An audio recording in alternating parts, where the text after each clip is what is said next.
Welcome to Not Milk Never Milk. Subscribe if you're lactose intolerant. In this video, I will explain how to learn JavaScript functions. Functions are fundamental building blocks in programming, acting like mini-programs within your main code. They allow you to encapsulate a specific task, making your code much more organized and efficient. Imagine needing to perform the same calculation 5 or 6 times. Instead of writing the code repeatedly, you write it once inside a function and simply call that function whenever needed. This approach saves a lot of time and reduces errors. Defining a function is straightforward. You start with the function keyword, then give it a meaningful name, followed by a set of parentheses. Inside these parentheses, you can list any parameters your function needs, acting as temporary variables for incoming data. To execute your function, you simply call it by typing its name, followed by parentheses. If your function expects parameters, you'll provide actual values, called arguments, within those parentheses when you make the call.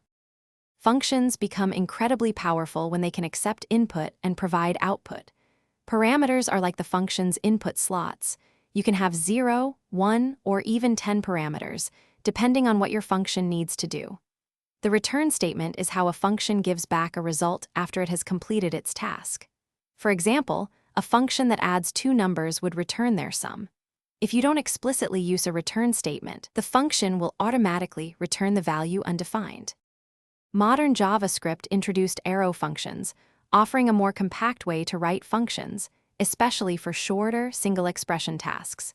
They use a distinct arrow syntax, equals, which makes your code look cleaner and often more readable. While they achieve similar results to traditional functions, a key difference lies in how they handle the this keyword, which can be a significant advantage in certain programming contexts. Many developers find them incredibly useful for quick, inline function definitions.